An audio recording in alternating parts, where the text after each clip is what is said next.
2100, find good days to rob the bank. So let's first try to understand this problem. So we are giving a security array. So there's a robber which can unrob the bank. So the bank's gonna be arranged in an array. So for example, let me just try to understand it. So let's just try to understand it like this way. So there are thieves and planning to rob a bank, and we are giving a zero index array of security, and security I is the number of guards or duty or IC. It is a little bit different, but the idea is they're going to be the number of guard at index 1, 0, 1, 2, etc.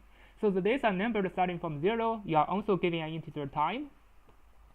So we are giving this time. So this means they're going to be a range. So for example, if the time is 2, for example, at this place index 2, at the left side we're gonna have this index gonna minus 2. It's gonna be starting from index 0. At the right side it's gonna be this index plus 2. It's gonna be index 4. So this means from the left side it's gonna be in decreasing order, non-increase order. Definitely it means decreasing or equal. And from the right side it's gonna be in non-decreasing order. It's gonna be basically like this. So this is the left side, this is the right side. If it is like that, so definitely this position is valid. So we're gonna put it inside of the result array. So we're gonna check it one by one. But the length of the security array is 10 to the power 5, and the time is also 10 to the power 5. This means that if we're gonna use the brute force, it's gonna be O(n) squared time complexity. Definitely it didn't work. We have to use something like O(n) time or n log n time.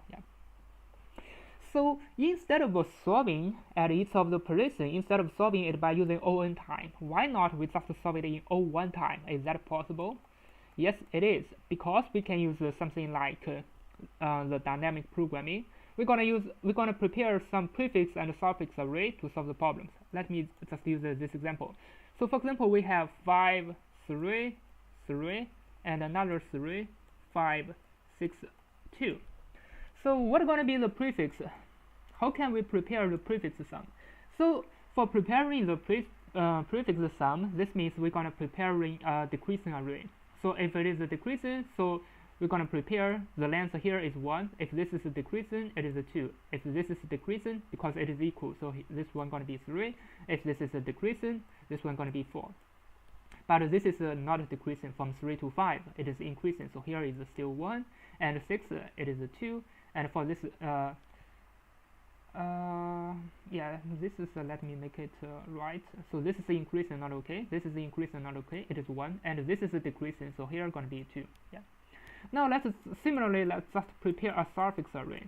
So for the suffix array, we're gonna run it from the right to the left side. So we're gonna check if from the right to the left side, if it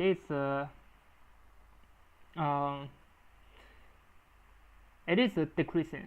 So this is from the left to right. We check if it is decreasing.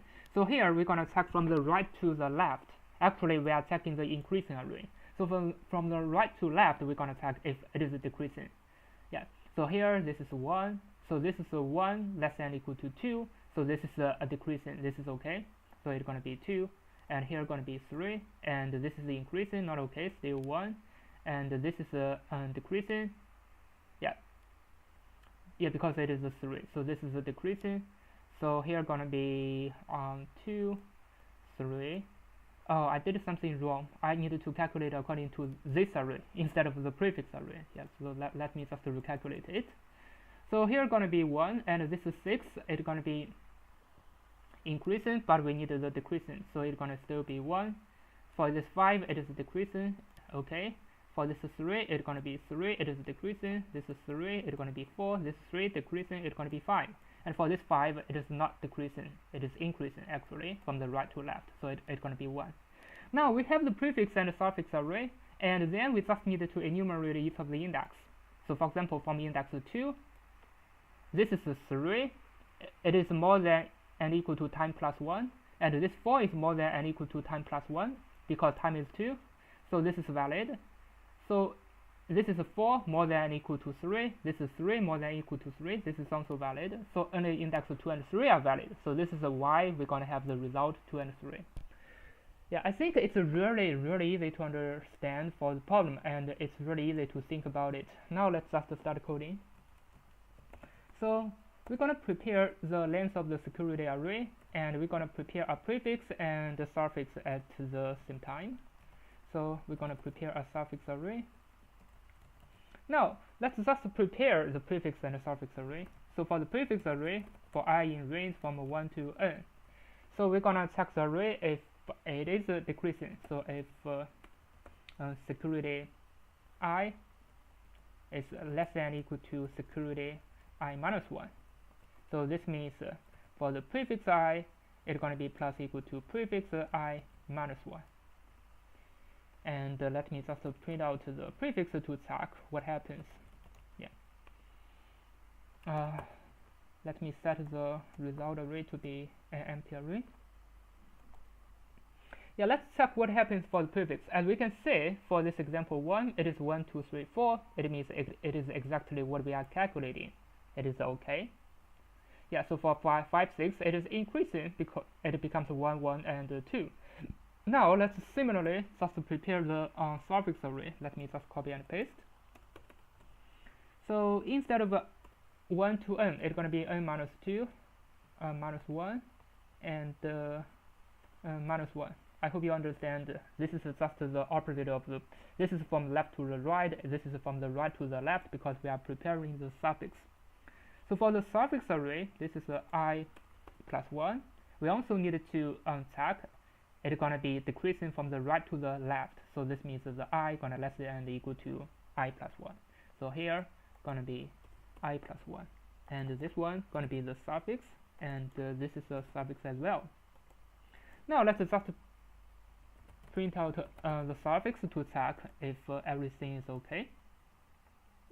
Yeah, so this is a suffix array. It seems everything is okay. This is exactly what we calculated before.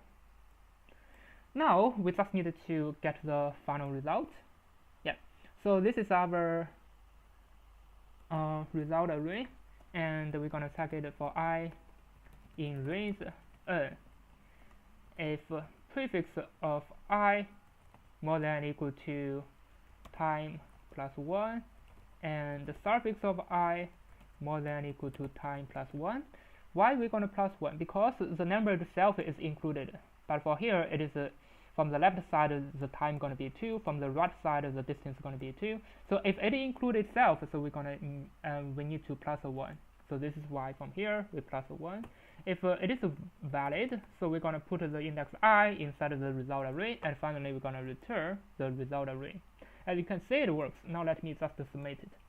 So the time and space complexity is O(n), as you can see it clearly from here. So this is the space, it is O(n), and this is the time, it is O(n). As you can see, it works and it's really fast. Thanks for watching. See you next time.